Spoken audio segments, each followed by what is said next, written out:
das coisas e segundo a lei do progresso. Isto não impede a unidade da lei natural, que se aplica a tudo.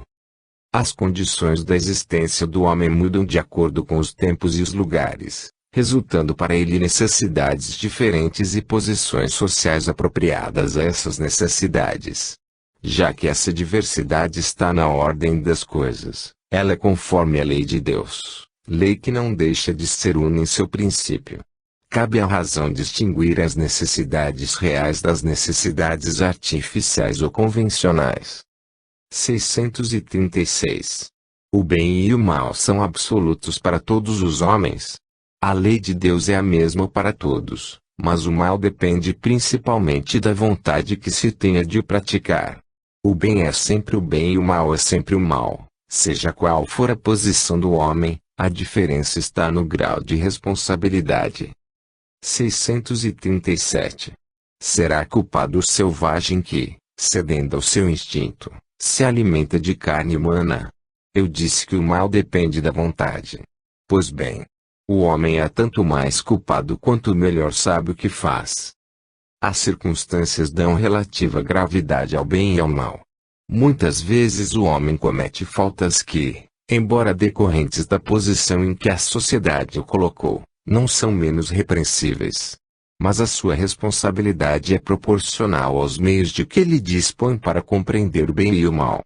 É por isso que o homem esclarecido que comete uma simples injustiça é mais culpado aos olhos de Deus do que o selvagem ignorante que se entrega aos seus instintos. 638. Parece, às vezes, que o mal é uma consequência da força das coisas.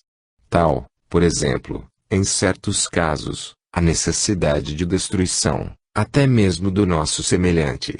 Pode-se dizer, então, que há infração da lei de Deus. Embora necessário, o mal não deixa de ser o mal. Mas essa necessidade desaparece à medida que a alma se depura, passando de uma existência a outra. Então o homem se torna mais culpado quando comete, porque melhor o compreende. 639. O mal que cometemos não resulta muitas vezes da posição em que os outros homens nos colocaram. Quais são, nesse caso, os mais culpados? O mal recai sobre aquele que foi o seu causador.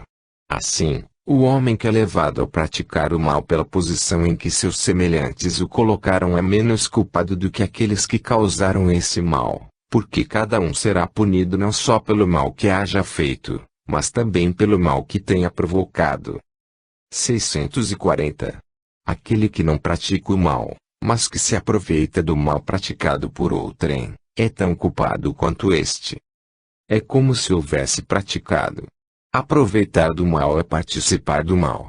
Talvez tivesse recuado diante da ação, mas, se tira partido do mal, por encontrá-lo realizado, é que o aprove e o teria praticado, se pudesse ou se tivesse ousado.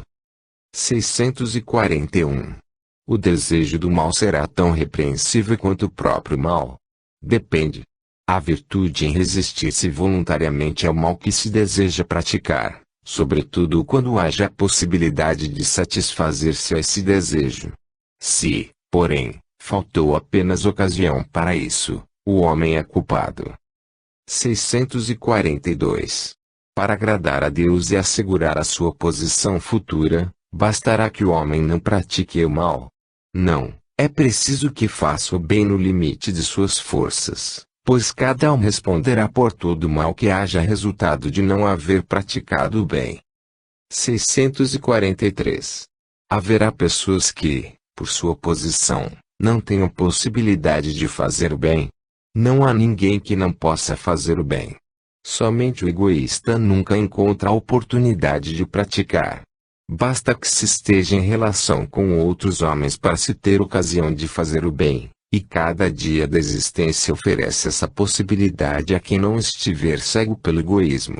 Fazer o bem não consiste somente em ser caridoso, mas em ser útil, na medida do possível, toda vez que o auxílio se fizer necessário.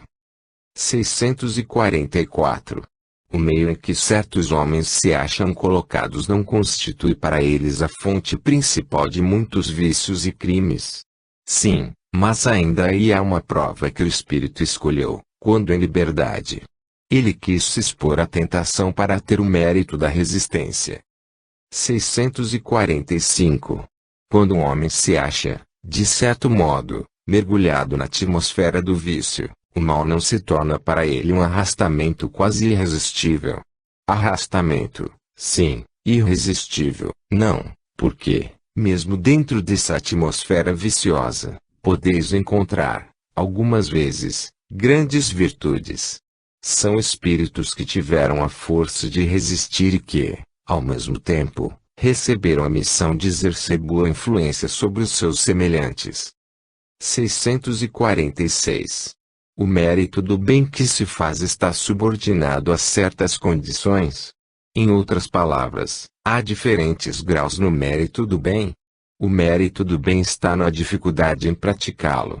Não há mérito algum em fazer o bem sem esforço e quando nada custa. Deus leva mais em conta o pobre que reparte o seu único pedaço de pão do que o rico que apenas dá do que lhe sobra. Jesus já disse isto a propósito do óbolo da viúva.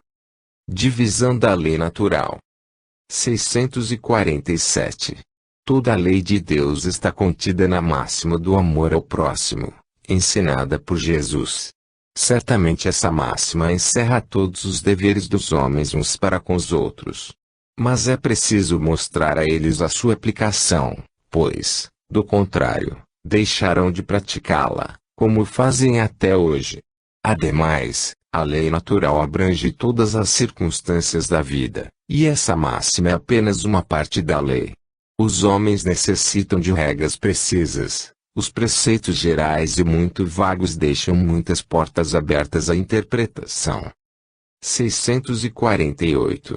Que pensais da divisão da lei natural em 10 partes, compreendendo as leis de adoração, trabalho, reprodução, conservação, destruição, sociedade, progresso, igualdade, liberdade e, por fim, a de justiça, amor e caridade. Essa divisão da lei de Deus em 10 partes é de Moisés e pode abranger todas as circunstâncias da vida, o que é essencial.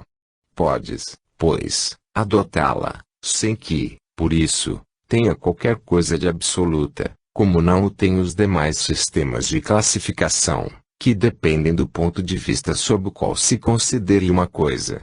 A última lei é a mais importante. É por meio dela que o homem pode adiantar-se mais na vida espiritual, visto que resume todas as outras. Capítulo 2. 1. Lei de adoração. Objetivo da adoração. 649. Em que consiste a adoração? Na elevação do pensamento a Deus. Pela adoração, o homem aproxima sua alma de Deus. 650. A adoração resulta de um sentimento inato ou é fruto de um ensino? Sentimento inato, como o da divindade. A consciência da sua fraqueza leva o homem a se curvar diante daquele que o pode proteger. 651. Houve povos desprovidos de todo o sentimento de adoração? Não, porque jamais houve povos ateus. Todos compreendem que acima deles há um ser supremo. 652. Pode-se considerar a adoração como tendo sua fonte na lei natural? Ela faz parte da lei natural, pois resulta de um sentimento inato no homem. É por isso que encontramos adoração entre todos os povos, embora sob formas diferentes. Adoração exterior. 653. A adoração necessita de manifestações exteriores. A verdadeira adoração é a do coração. Em todas as vossas ações, lembrai-vos sempre de que o Senhor vos observa. 653a. A adoração exterior é útil. Sim, se não for um vão simulacro. É sempre útil dar um bom exemplo. Porém, os que somente o fazem por afetação e amor próprio, mas cuja conduta desmente sua aparente piedade, dão mau exemplo e fazem mais mal do que supõem. 654. Deus tem preferência pelos que o adoram desta ou daquela maneira? Deus prefere os que o adoram do fundo do coração, com sinceridade, fazendo o bem e evitando o mal, aos que julgam honrá-lo com cerimônias que não os tornam melhores para com seus semelhantes. Todos os homens são irmãos e filhos de Deus. Ele chama-se todos os que seguem suas leis, qualquer que seja a forma pela qual se exprimam. É hipócrita todo aquele cuja piedade é apenas aparente. Dá mau exemplo aquele cuja adoração é falsa e está em contradição com a própria conduta. Aquele que professa adorar o Cristo, mas que é orgulhoso, invejoso e ciumento, duro e implacável para com o próximo, ou ambicioso dos bens deste mundo, eu vos declaro que só tem a religião nos lábios, e não no coração. Deus, que tudo vê, dirá: aquele que conhece a verdade é 100 vezes mais culpado do mal que faz do que o selvagem e ignorante do deserto e, como tal, será tratado no dia da justiça. Se um cego vos derruba ao passar, vós o desculpais. Contudo, se for um homem que enxerga perfeitamente, reclamareis e com razão. Não pergunteis, pois, se há uma forma de adoração mais conveniente, pois equivaleria a perguntar se é mais agradável a Deus ser adorado no idioma do que em outro. Ainda uma vez vos digo, os cânticos só chegam a ele pela porta do coração. 655. Merece censura aquele que pratica uma religião em que não crê do fundo da alma, fazendo apenas por respeito humano e para não escandalizar os que pensam de outra maneira. A intenção, nisto como em tantas outras coisas, é a regra. Aquele que só tem em vista respeitar as crenças alheias não procede mal. Faz melhor do que um que as ridicularize, porque então falta com a caridade. Mas quem a pratica por interesse ou por ambição se torna desprezível aos olhos de Deus e dos homens. Não podem agradar a Deus os que fingem humilhar-se diante dele apenas para conquistar a aprovação dos homens. 656. A adoração em comum é preferível à adoração individual. Reunidos pela comunhão dos pensamentos e dos sentimentos, os homens têm mais força para atrair a seus espíritos bons. O mesmo se dá quando se reúnem para adorar a Deus. Mas não penseis que, em razão disso, a adoração particular seja menos valiosa, já que cada um pode adorar a Deus pensando nele. Vida contemplativa. 657. Os homens que se entregam à vida contemplativa têm algum mérito aos olhos de Deus, já que só pensam nele e não fazem mal a ninguém? Não. Pois se não fazem o mal, também não fazem o bem e são inúteis. Além disso, não fazer o bem já é um mal. Deus quer que se pense nele, mas não quer que se pense apenas nele, pois deu ao homem deveres a cumprir na terra. Aquele que se consume na meditação e na contemplação nada fez de meritório aos olhos de Deus, porque sua vida é toda pessoal e inútil à humanidade, e Deus lhe pedirá contas do bem que não houver feito. 640. Prece. 658. A prece é agradável a Deus? A prece é sempre agradável a Deus, quando ditada pelo coração, pois, para Ele, a intenção é tudo, e a prece do coração é preferível àquela que podes ler, por mais bela que seja, se for lida mais com os lábios do que com o pensamento. A prece é agradável a Deus quando dita com fé, com fervor e sinceridade. Mas não creiais que o sensibilize a prece do homem vão, orgulhoso e egoísta, a menos que signifique, de sua parte, um ato de sincero arrependimento e de verdadeira humildade. 659. Qual o caráter geral da prece? A prece é um ato de adoração. Orar a Deus é pensar nele, e aproximar-se dele, é pôr-se em comunicação com ele. Pela prece podemos fazer três coisas: louvar, pedir, agradecer. 660. A prece torna melhor o homem? Sim, pois aquele que ora com fervor e confiança se torna mais forte contra as tentações do mal e Deus lhe envia espíritos bons para o assistir. É um socorro que jamais lhe é recusado, quando pedido com sinceridade. 660-A. Como é que certas pessoas, apesar de orarem bastante, têm mau caráter, são ciumentas, invejosas, impertinentes, carentes de benevolência, de indulgência e, algumas vezes, até mesmo viciosas. O essencial não é orar muito, mas orar bem. Essas pessoas acreditam que todo o mérito está na maior duração da prece e fecham os olhos para os seus próprios defeitos.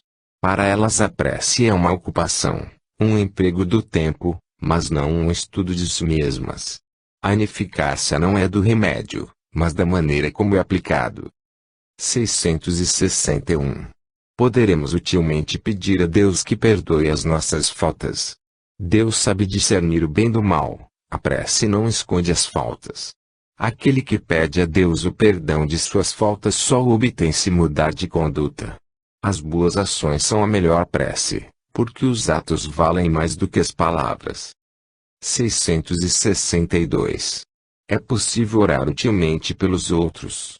O espírito de quem ora atua pela vontade de fazer o bem. Pela prece, ele atrai para si os espíritos bons e estes se associam ao bem que deseja fazer. Possuímos em nós mesmos, pelo pensamento e pela vontade, um poder de ação que se estende muito além dos limites da nossa esfera corpórea. A prece pelos outros é um ato dessa vontade. Se for ardente e sincera, pode chamar os espíritos bons em auxílio daquele por quem oramos, a fim de lhe sugerirem bons pensamentos e lhe darem a força de que precisam seu corpo e sua alma. Mas, ainda aqui, a prece do coração é tudo, a dos lábios nada vale. 663. As preces que fizermos por nós mesmos podem mudar a natureza de nossas provas e desviar-lhes o curso. As vossas provas estão nas mãos de Deus e existem algumas que devem ser suportadas até o fim. Deus, porém, sempre leva em conta a resignação. A prece atrai para vós os espíritos bons que, ao vos darem a força de suportá-las com coragem, faz que elas vos pareçam menos rudes. Já dissemos que a prece nunca é inútil, quando bem feita, porque fortalece aquele que ora, o que já é um grande resultado. Ajuda-te a ti mesmo e o céu te ajudará, bem o sabes. Além disso, Deus não pode mudar a ordem da natureza ao sabor de cada um, porque aquilo que é um grande mal, do vosso ponto de vista mesquinho e do da vossa vida efêmera, é quase sempre um grande bem na ordem geral do universo. Além disso, de quantos males o homem não é o próprio autor, pela sua imprevidência ou pelas suas faltas. Ele é punido naquilo em que pecou.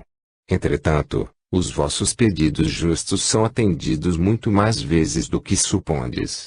Julgais que Deus não vos ouviu porque não fez um milagre em vosso favor, quando vos assiste por meios tão naturais que vos parecem obra do acaso ou da força das circunstâncias.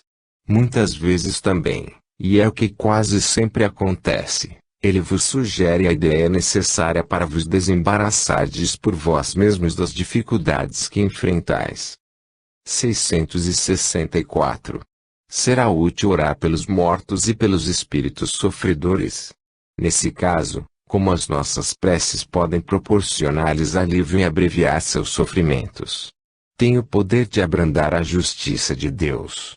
A prece não pode ter por efeito mudar os desígnios de Deus, mas a alma por quem se ora experimenta alívio, porque é uma prova do interesse que lhe é dado e também porque o infeliz é sempre consolado quando encontra almas caridosas que se compadecem de suas dores. Por outro lado, pela prece provoca-se o arrependimento e o desejo de fazer o que é necessário para ser feliz. É nesse sentido que se pode abreviar o sofrimento do espírito, se, por sua parte, ele contribui com a sua boa vontade. O desejo de melhorar-se, estimulado pela prece, atrai para junto do espírito sofredor espíritos melhores, que o vêm esclarecer, consolar e dar-lhe esperanças. Jesus orava pelas ovelhas desgarradas, mostrando-vos, desse modo, que vos tornarei culpados se nada fizerdes por aqueles que mais necessitam de preces. 665. Que pensar da opinião dos que rejeitam a prece em favor dos mortos, em virtude de não estar prescrita no Evangelho? O Cristo disse aos homens: amai-vos uns aos outros. Esta recomendação compreende todos os meios possíveis de o homem testemunhar afeição pelos outros homens, sem, por isso, entrar em minúcias quanto à maneira de atingir esse objetivo. Se é verdade que nada pode desviar o Criador de aplicar a justiça, da qual é a personificação por excelência, a todas as ações do Espírito, também não é menos certo que a prece que dirigis a Deus em favor daquele que vos inspira afeição constitui para este uma prova de que não o esquecestes e que não deixa de contribuir para aliviar os seus sofrimentos e consolá-lo, desde que ele manifeste o mais leve arrependimento, e só então é socorrido. Contudo, jamais ignora que uma alma simpática se ocupou com ele, despertando-lhe a doce crença de que a intercessão dessa alma lhe foi útil. Daí resulta, necessariamente, de sua parte, um sentimento de gratidão e de afeto por aquele que lhe deu essa prova de afeição ou de piedade. Consequentemente, o amor que o Cristo recomendava aos homens só vai aumentar entre eles, ambos, pois obedeceram à lei de amor e de união de todos os seres, lei divina que deve conduzir à unidade, que é o objetivo e a finalidade do Espírito. 666. Pode-se orar aos Espíritos. Pode-se orar aos Espíritos bons como os mensageiros de Deus e os executores de suas vontades. Mas o poder deles é proporcional à superioridade que hajam alcançado e depende sempre do Senhor de todas as coisas, sem cuja permissão nada se faz. É por isso que as preces que lhes dirigimos só são eficazes se forem aceitas por Deus. Politeísmo. 667. Porque o politeísmo é uma das crenças mais antigas e disseminadas, já que é uma crença falsa. A concepção de um Deus único só podia chegar ao homem como resultado do desenvolvimento de suas ideias. Incapaz, pela sua ignorância, de conceber um ser imaterial, sem forma determinada, atuando sobre a matéria, o homem lhe conferiu os atributos da natureza corpórea, isto é, uma forma e uma figura e, desde então, tudo que lhe parecia ultrapassar os limites da inteligência comum era, para ele, uma divindade. Tudo o que não compreendia devia ser obra de um poder sobrenatural. Daí a crer em tantas potências distintas quanto os efeitos que observava, não havia senão um passo. Mas, em todos os tempos, houve homens esclarecidos, que compreenderam a impossibilidade dessa multidão de poderes para governar o mundo sem uma direção superior, e que se elevaram à concepção de um Deus único. 668. Por se terem produzido em todos os tempos e serem conhecidos desde as primeiras idades do mundo, os fenômenos espíritas não terão contribuído para a difusão da crença na pluralidade dos deuses. Sem dúvida. Como os homens chamavam Deus a tudo que era sobre-humano, para eles os espíritos pareciam deuses. É por isso que quando um homem se distinguia dos demais, por suas ações, pelo seu gênio ou por um poder oculto que o povo não compreendia, faziam dele um deus e lhe rendiam culto após a morte. 603. Entre os antigos, a palavra Deus tinha uma acepção muito ampla. Não significava, como hoje, uma personificação do Senhor da natureza. Era uma qualificação genérica, que se dava a todo ser colocado acima das condições da humanidade. Ora, tendo as manifestações espíritas lhe revelado a existência de seres incorpóreos que agiam como forças da natureza, eles os chamaram deuses, como nós os chamamos espíritos. Simples questão de palavras, com a diferença de que, em sua ignorância, mantida intencionalmente por aqueles que nisso tinham interesse, eles construíram templos e altares muito lucrativos, ao passo que hoje os consideramos simples criaturas como nós, mais ou menos perfeitas e despojadas de seus envoltórios terrenos. Se estudarmos atentamente os diversos atributos das divindades pagãs, reconheceremos sem dificuldade todos os atributos dos nossos espíritos, em todos os graus da escala espírita, seu estado físico nos mundos superiores, todas as propriedades do perispírito e o papel que desempenham nas coisas da terra. Vindo iluminar o mundo com a sua luz divina, o cristianismo não podia destruir uma coisa que está na natureza, mas fez que a adoração se voltasse para aquele a quem é devida. Quanto aos espíritos, A lembrança deles se perpetuou sob diversos nomes, conforme os povos, e suas manifestações, que jamais deixaram de produzir-se, foram interpretadas de maneiras diferentes e muitas vezes exploradas sob o domínio do mistério. Enquanto a religião via nessas manifestações fenômenos miraculosos, os incrédulos os consideravam embustes.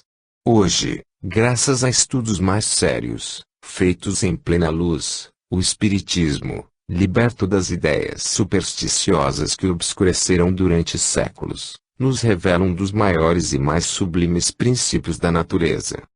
Sacrifícios. 669. A prática dos sacrifícios humanos remonta à mais alta antiguidade. Como pôde o homem ser levado a crer que tais coisas pudessem ser agradáveis a Deus? Primeiramente, porque não compreendia Deus como a fonte da bondade. Entre os povos primitivos, a matéria prevalece sobre o espírito, eles se entregam aos instintos do animal selvagem, razão porque, em geral, são cruéis, é que neles o senso moral ainda não se acha desenvolvido. Em segundo lugar, os homens primitivos deviam crer naturalmente que, aos olhos de Deus, uma criatura animada tivesse muito mais valor do que um corpo material. Foi isso que os levou a imolarem, primeiro, animais e, mais tarde, homens, visto que, de acordo com a falsa crença que possuíam, pensavam que o valor do sacrifício era proporcional à importância da vítima. Na vida material, tal como a praticais, se ofereceis um presente a alguém, sempre escolheis um de valor tanto maior quanto mais afeto e consideração quiserdes testemunhar a esse alguém. O mesmo deviam fazer os homens ignorantes, com relação a Deus. 669-A. Assim, os sacrifícios de animais teriam precedido os sacrifícios humanos. Sem a menor dúvida. 669-B. De acordo com essa explicação, os sacrifícios humanos não teriam sua origem num sentimento de crueldade. Não, mas de uma falsa ideia do que seria agradável a Deus. Vede Abraão. Com o tempo, os homens passaram a cometer abusos, imolando seus inimigos, até mesmo os inimigos pessoais. Entretanto, Deus jamais exigiu sacrifícios, nem de animais, nem de homens. Ele não pode ser honrado com a destruição inútil de sua própria criatura. 670. Em alguns casos, os sacrifícios humanos praticados com intenção piedosa poderiam ter sido agradáveis a Deus. Não, jamais, mas Deus julga pela intenção. Sendo ignorantes, os homens deviam acreditar que praticavam o ato louvável imolando seus semelhantes. Nesses casos, Deus só levava em conta o pensamento, e não o fato. Ao se melhorarem, os homens tiveram que reconhecer seu erro e reprovar tais sacrifícios, que não se conciliavam com as ideias de espíritos esclarecidos. Digo esclarecidos, porque os espíritos estavam então envolvidos pelo véu material, mas, por meio do livre-arbítrio, poderiam vislumbrar sua origem e finalidade, e muitos, por intuição, já compreendiam o mal que faziam, embora nem por isso deixassem de praticá-lo para satisfazer as suas paixões. 671. Que devemos pensar das chamadas guerras santas? O sentimento que leva os povos fanáticos a exterminarem o maior número possível dos que não partilham de suas crenças, tendo em vista agradar a Deus, não teria a mesma origem daquele que os excitava outrora a sacrificarem seus semelhantes. São impelidos pelos espíritos maus e, fazendo a guerra aos semelhantes, contrapõe-se à vontade de Deus, que manda o homem amar o seu irmão como a si mesmo. Todas as religiões, ou melhor, todos os povos adoram um mesmo Deus, qualquer que seja o nome que lhe deem. Por que, então, fazer guerra de extermínio ao outro, só porque a religião de um é diferente da do outro, ou ainda não alcançou o progresso da religião dos povos esclarecidos? Os povos são desculpáveis por não crerem na palavra daquele que o Espírito de Deus animava e que o Pai enviou, sobretudo os que não o viram e não testemunharam seus atos, Como quereis que eles acreditem nessa palavra de paz, quando os procurais de espada em punho? Eles têm que ser esclarecidos e devemos nos empenhar em fazê-los conhecer a doutrina do Cristo pela persuasão e pela doçura, e não pela força e pelo sangue. Em vossa maioria, não acreditais nas comunicações que temos com certos mortais, como pretendeis que estranhos acreditem na vossa palavra, quando desmentis com os atos a doutrina que pregais. 672. A oferenda de frutos da terra, feita a Deus, tinha mais mérito a seus olhos do que o sacrifício dos animais? Já vos respondi, dizendo que Deus julga segundo a intenção, e que o fato em si tinha pouca importância para ele. Evidentemente, era mais agradável a Deus que lhe oferecessem frutos da terra do que o sangue das vítimas. Como já vos dissemos e sempre repetiremos, a prece feita do fundo do coração é 100 vezes mais agradável a Deus do que todas as oferendas que lhe possais fazer. Repito que a intenção é tudo, que o fato nada vale. 673. Não haveria um meio de tornar essas oferendas mais agradáveis a Deus, consagrando-as ao amparo dos que não têm sequer o necessário?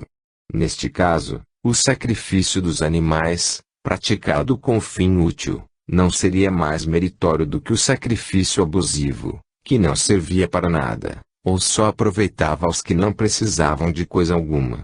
Não haveria qualquer coisa de verdadeiramente piedoso em consagrar-se aos pobres as primícias dos bens que Deus nos concede na terra.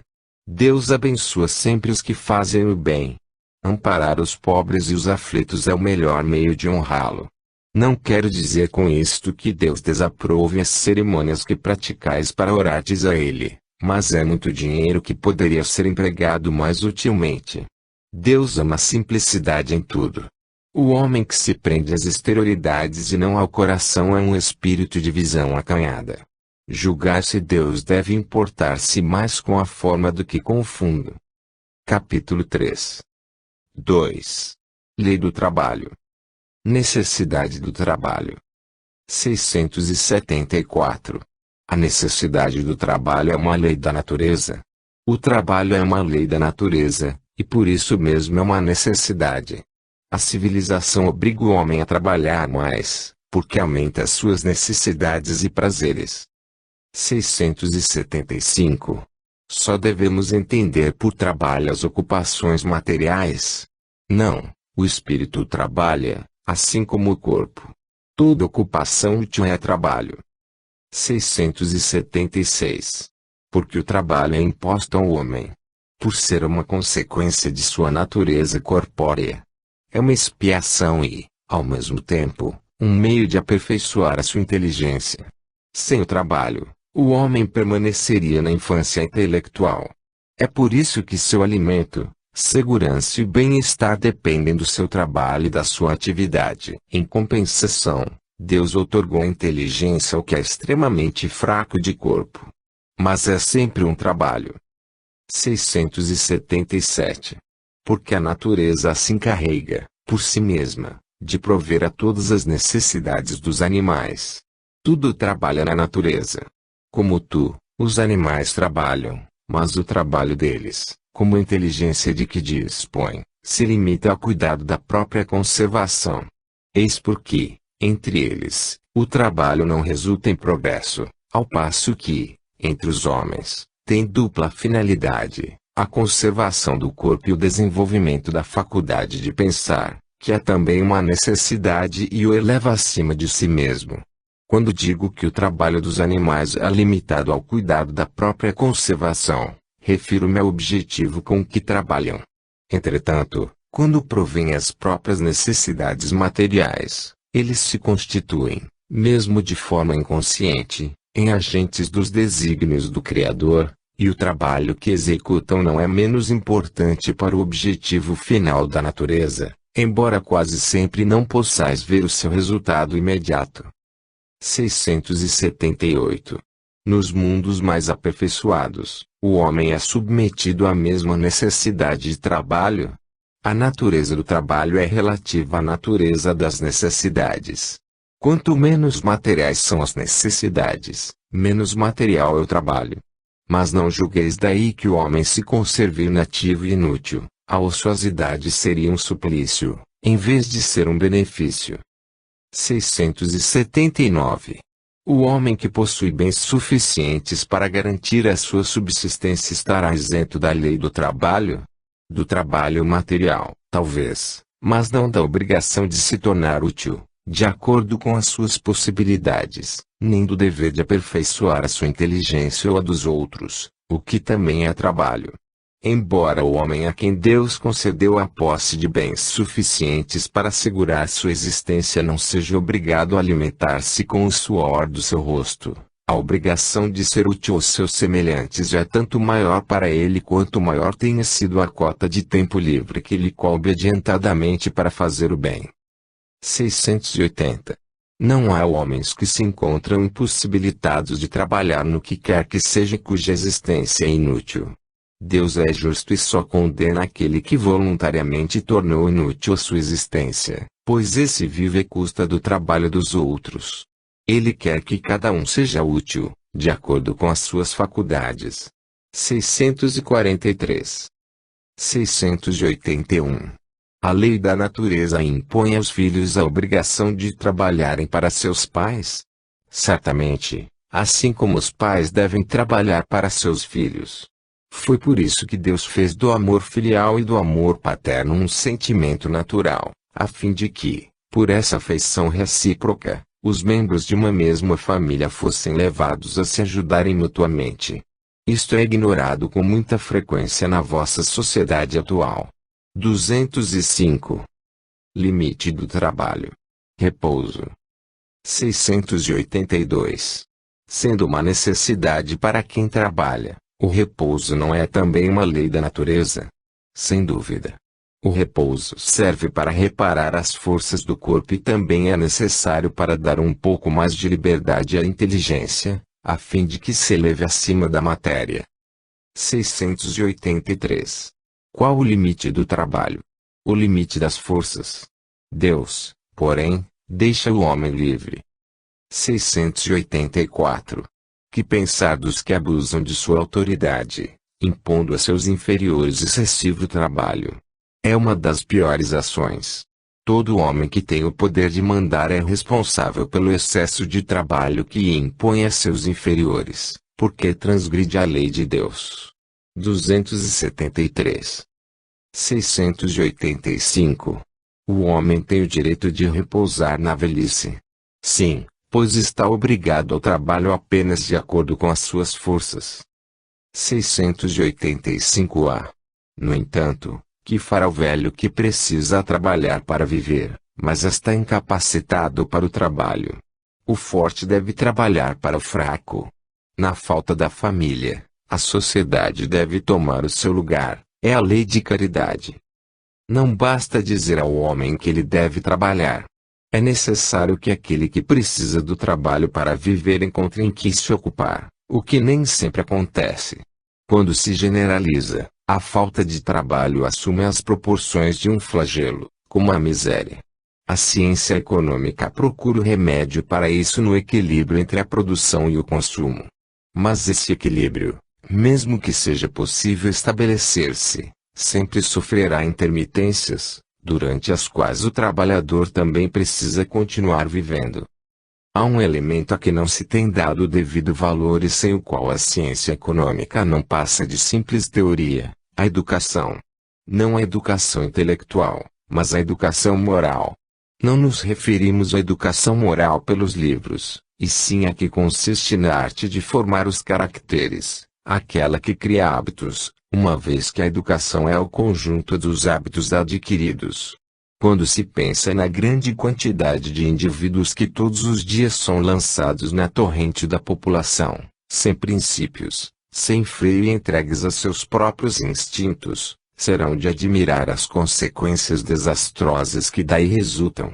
Quando essa arte for conhecida, compreendida e praticada, o homem terá no mundo hábitos de ordem e de previdência para consigo mesmo e para com os seus, de respeito a tudo o que é respeitável, hábitos que lhe permitirão atravessar com menos dificuldade os dias ruins que não pode evitar. A desordem e a imprevidência são duas chagas que só uma educação bem entendida pode curar. Eis aí o ponto de partida, o elemento real do bem-estar, a garantia da segurança de todos. Capítulo 4. 3. Lei de reprodução. População do globo. 686. A reprodução dos seres vivos é uma lei da natureza. Evidentemente, sem a reprodução, o mundo corpóreo pereceria. 687. Se a população seguir sempre a progressão crescente que vemos, chegará um momento em que ela se tornará excessiva na Terra. Não. Deus a isso provê e mantém sempre o equilíbrio. Ele nada faz de inútil. O homem, que apenas vê um ângulo do quadro da natureza, não pode julgar da harmonia do conjunto. Sucessão e aperfeiçoamento das raças. 688. Há, neste momento, raças humanas que evidentemente diminuem. Chegará o momento em que terão desaparecido da Terra. Isto é verdade. É que outras estão lhes tomando lugar, assim como outras raças um dia tomarão o lugar da vossa. 689. Os homens atuais formam uma nova criação ou são descendentes aperfeiçoados dos seres primitivos? São os mesmos espíritos que voltaram, para se aperfeiçoar em novos corpos, mas que ainda estão longe da perfeição. Assim, a atual raça humana, que, pelo seu crescimento, tende a invadir toda a Terra e a substituir as raças que se extinguem, terá sua fase de decrescimento e de desaparição. Será substituída por outras raças mais aperfeiçoadas, que descenderão da atual, como os homens civilizados de hoje descendem dos seres brutos e selvagens dos tempos primitivos. 690. Do ponto de vista puramente físico, os corpos da raça atual são de criação especial ou procedem dos corpos primitivos, por meio da reprodução. A origem das raças se perde na noite dos tempos. Mas como pertencem todas à grande família humana, qualquer que tenha sido o tronco primitivo de cada uma, elas puderam aliar-se entre si e produzir tipos novos. 691. Qual é, do ponto de vista físico, o caráter distintivo e dominante das raças primitivas? Desenvolvimento da força bruta, à custa da força intelectual. Agora, dá-se o contrário. O homem faz mais pela inteligência do que pela força física e, não obstante, faz 100 vezes mais, porque soube tirar proveito das forças da natureza, o que não conseguem os animais. 692. O aperfeiçoamento das raças animais e vegetais pela ciência é contrário à lei natural? Seria mais conforme a essa lei deixar que as coisas seguissem seu curso normal. Tudo se deve fazer para chegar à perfeição, e o próprio homem é um instrumento de que Deus se serve para atingir os seus propósitos. Sendo a perfeição o objetivo para o qual tende a natureza, favorecer essa perfeição é corresponder aos desígnios de Deus. 692a. Mas, geralmente, o homem só se esforça para conseguir a melhoria das raças por interesse pessoal, não tendo outro objetivo senão aumentar os seus prazeres. Isto não lhe diminui o mérito. Que importa que seu merecimento seja nulo, contanto que o progresso se realize. Cabe a ele, pela intenção, tornar meritório o seu trabalho. Ademais, por meio desse trabalho ele exercita e desenvolve a inteligência e é sob esse aspecto que tira maior proveito. Obstáculos à reprodução. 693. As leis e os costumes humanos que têm por fim ou por efeito criar obstáculos à reprodução são contrários à lei da natureza. Tudo o que entrava à marcha da natureza é contrário à lei geral. 693a. Entretanto, há espécies de seres vivos, animais e plantas, cuja reprodução indefinida seria nociva a outras espécies, e da qual o próprio homem acabaria por ser vítima. Cometeria ele ato repreensível, impedindo essa reprodução? Deus concedeu ao homem, sobre todos os seres vivos, um poder de que ele deve usar para o bem, mas não abusar. Pode, pois, regular a reprodução de acordo com as necessidades, mas não devem travá-la desnecessariamente.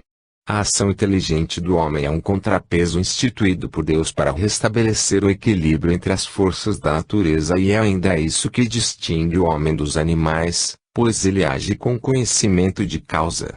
Mas os próprios animais também concorrem para esse equilíbrio, pois o instinto de destruição que lhes foi dado faz com que, ao proverem a própria conservação, eles detenham o desenvolvimento excessivo e talvez perigoso das espécies animais e vegetais de que se alimentam.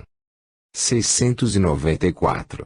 Que se deve pensar dos usos que tem por fim impedir a reprodução, com vistas à satisfação da sensualidade.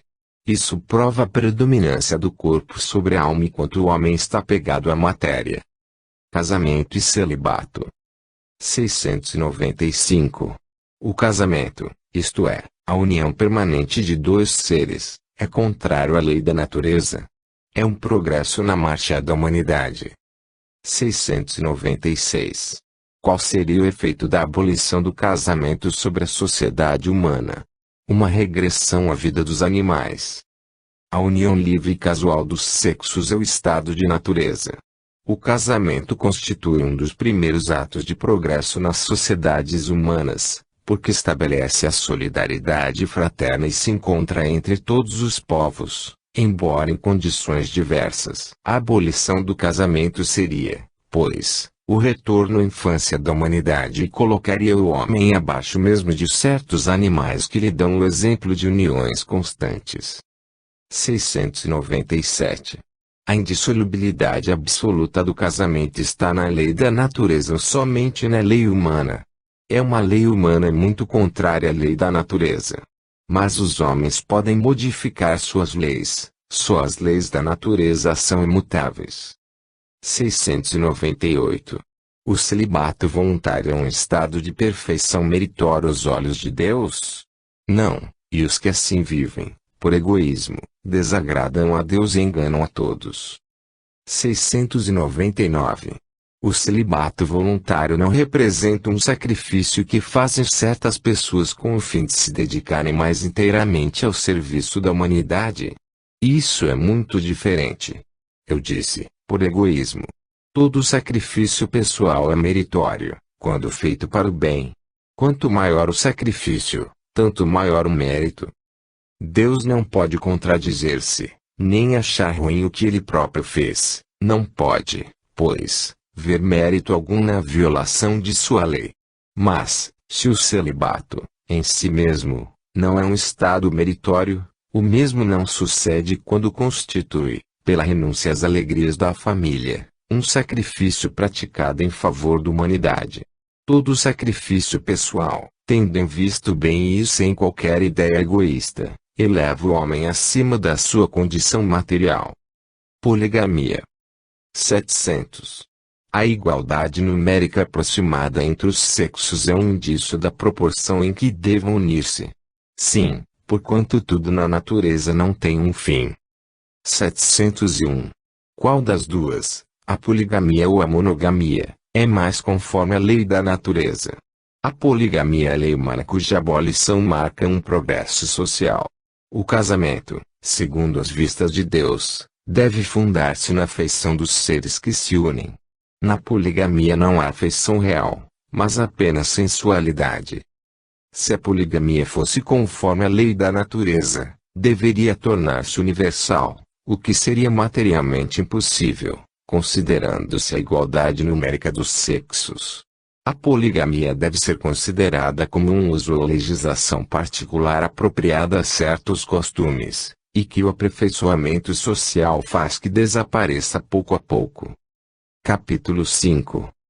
4. Lei de conservação. Instinto de conservação. 702. O instinto de conservação é uma lei da natureza. Sem dúvida. Todos os seres vivos o possuem, seja qual for o grau de sua inteligência. Nuns, é puramente mecânico, noutros, é racional. 703. Com que objetivo Deus concedeu a todos os seres vivos o instinto de conservação? porque todos devem concorrer para o cumprimento dos desígnios da providência. Foi por isso que Deus lhes deu a necessidade de viver. Além disso, a vida é necessária ao aperfeiçoamento dos seres, eles o sentem instintivamente, sem se darem conta disso. Meios de conservação. 704. Tendo dado ao homem a necessidade de viver, Deus sempre lhe facultou os meios para isso. Sim, e se ele não os encontra, é porque não os compreende. Deus não podia dar ao homem a necessidade de viver sem lhe conceder os meios indispensáveis. É por essa razão que faz a terra produzir de modo a fornecer o necessário a todos os seus habitantes, visto que só o necessário útil, o supérfluo nunca é. 705. Porque nem sempre a terra produz bastante para fornecer ao homem o necessário. É que, por ser ingrato, o homem a despreza. A terra, no entanto, é excelente mãe. Muitas vezes, também, o homem acusa a natureza daquilo que só resulta da sua imperícia ou da sua imprevidência. A terra produziria sempre o necessário, se o homem soubesse contentar-se com o necessário. Se ela não lhe basta a todas as necessidades, é que ele emprega no supérfluo que poderia ser aplicado no necessário. Vede o árabe no deserto, acha sempre de que viver, porque não cria para si necessidades artificiais. Mas, quando metade dos produtos é desperdiçada na satisfação de fantasias, terá o homem motivo para espantar-se se nada encontra no dia seguinte, ou queixar-se por se achar desprovido de tudo, quando chegam os tempos de penúria. Em verdade vos digo, a natureza não é imprevidente, o homem é que não sabe moderar o seu modo de viver. 706. Por bens da terra só se deve entender os produtos do solo. O solo é a fonte principal de onde se originam todos os outros recursos, pois, afinal de contas, esses recursos são simples transformações dos produtos do solo. Por bens da terra se deve entender tudo quanto o homem pode desfrutar neste mundo. 707. É comum faltarem a certos indivíduos os meios de subsistência, mesmo quando cercados pela abundância. A que se deve atribuir esse fato? Ao egoísmo dos homens, que nem sempre fazem o que devem. Na maioria das vezes, porém, deve-se atribuir esse fato a eles mesmos. Buscai e achareis. Estas palavras não querem dizer que basta olhar a terra para encontrar o que se deseja, mas que é preciso procurar com ardor e perseverança, e não com indolência, sem se deixar desanimar pelos obstáculos, que muitas vezes são simples meios de experimentar a vossa constância, a vossa paciência e a vossa firmeza. 534. Se a civilização multiplica as necessidades, multiplica também as fontes de trabalho e os meios de viver.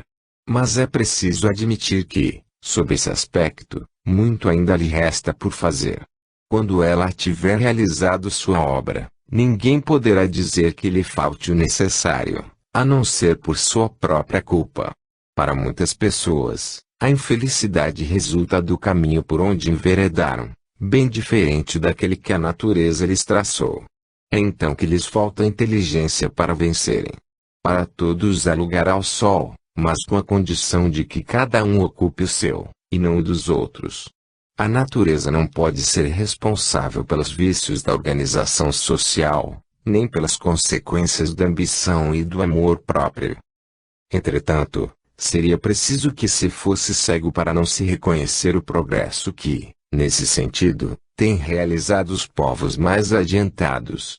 Graças aos louváveis esforços que a filantropia e a ciência não cessam de fazer para melhorar a condição material dos homens, e apesar do crescimento incessante das populações, a insuficiência da produção se acha atenuada, pelo menos em grande parte, não se podendo de modo algum comparar os anos mais calamitosos do presente aos de pouco tempo atrás. A higiene pública, esse elemento tão essencial da força e da saúde, desconhecido por nossos pais, é objeto de constante atenção. O infortúnio e o sofrimento encontram locais de refúgio. Por toda parte, A ciência é chamada a contribuir para aumentar o bem-estar. Significa dizer que já se alcançou a perfeição? Oh! Não, certamente, mas, pelo que já se fez, pode-se ter uma ideia do que é possível ser feito com perseverança, se o homem for bastante sensato para procurar a sua felicidade nas coisas positivas e sérias, e não nas utopias, que o fazem recuar em vez de avançar. 708. Não haverá situações em que os meios de subsistência não dependam de modo algum da vontade do homem, e em que a privação daquilo de que ele mais necessita seja uma consequência da força das coisas. Muitas vezes é uma prova cruel que o homem deve sofrer e a qual sabia que o seria exposto. Seu mérito consiste em submeter-se à vontade de Deus, caso sua inteligência não lhe faculte nenhum meio de livrar-se das dificuldades. Se a morte vier atingi-lo, deverá submeter-se a ela sem murmurar, refletindo que a hora da verdadeira libertação chegou e que o desespero do último momento pode ocasionar-lhe a perda do fruto de sua resignação. 709. Terão cometido crime aqueles que, em certas situações críticas, se viram obrigados a sacrificar seus semelhantes para matar a fome. Se houve crime, não foi atenuado pela necessidade de viver que resulta do instinto de conservação. Já respondi, quando disse que há mais merecimento em sofrer todas as provações da vida com coragem e abnegação. No caso citado, há homicídio e crime de lesa natureza, falta que deve ser duplamente punida. 710. Nos mundos em que a organização fisiológica é mais apurada, os seres vivos precisam alimentar-se. Sim, mas seus alimentos guardam relação com a sua natureza. Tais alimentos não seriam bastante substanciais para os vossos estômagos grosseiros, assim como os deles não poderiam digerir os vossos alimentos. Gozo dos bens terrenos. 711. O uso dos bens da terra é um direito de todos os homens. Esse direito é a consequência da necessidade de viver. Deus não imporia um dever sem dar ao homem o meio de cumpri-lo. 712. Com que finalidade Deus pôs atrativos no gozo dos bens materiais? Para estimular o homem ao cumprimento da sua missão e também para experimentá-lo por meio da tentação. 712-A. Qual o objetivo dessa tentação? Desenvolver-lhe a razão, que deve preservá-lo dos excessos. Se o homem só fosse estimulado ao uso dos bens terrenos pela utilidade que tem, sua indiferença poderia comprometer a harmonia do universo. Deus lhe deu o atrativo do prazer, que o impele ao cumprimento dos desígnios da providência. Além disso, por meio desse próprio atrativo, quis Deus experimentar o homem pela tentação, que o arrasta ao abuso, do qual a razão deve defendê-lo. 713. A natureza traçou limites aos gozos. Sim, para vos indicar o limite do necessário. Mas, pelos vossos excessos, chegais à saciedade e com isso vos punis a vós mesmos. 714. Que se deve pensar do homem que procura nos excessos de todo gênero o requinte de seus prazeres? Pobre criatura, que devemos lastimar e não invejar, porque está bem perto da morte. 714-A. Perto da morte física ou da morte moral? De ambas. O homem que procura nos excessos de todo gênero o requinte dos prazeres coloca-se abaixo dos animais, pois que estes se contentam na satisfação das necessidades. Abdica da razão que Deus lhe deu por guia e quanto maiores forem seus excessos, tanto maior domínio ele confere à sua natureza animal sobre a sua natureza espiritual. As doenças, as enfermidades e a própria morte, que resultam do abuso, são, também, a punição à transgressão da lei de Deus. Necessário e supérfluo. 715. Como pode o homem conhecer o limite do necessário? Aquele que é sábio conhece por intuição. Muitos só o conhecem à custa de suas próprias experiências. 716. A natureza não traçou o limite das nossas necessidades por meio da própria organização física que nos deu? Sim, mas o homem é insaciável. A natureza traçou o limite de suas necessidades por meio da própria organização que lhe deu, mas os vícios alteraram a sua constituição e criaram para ele necessidades que não são reais.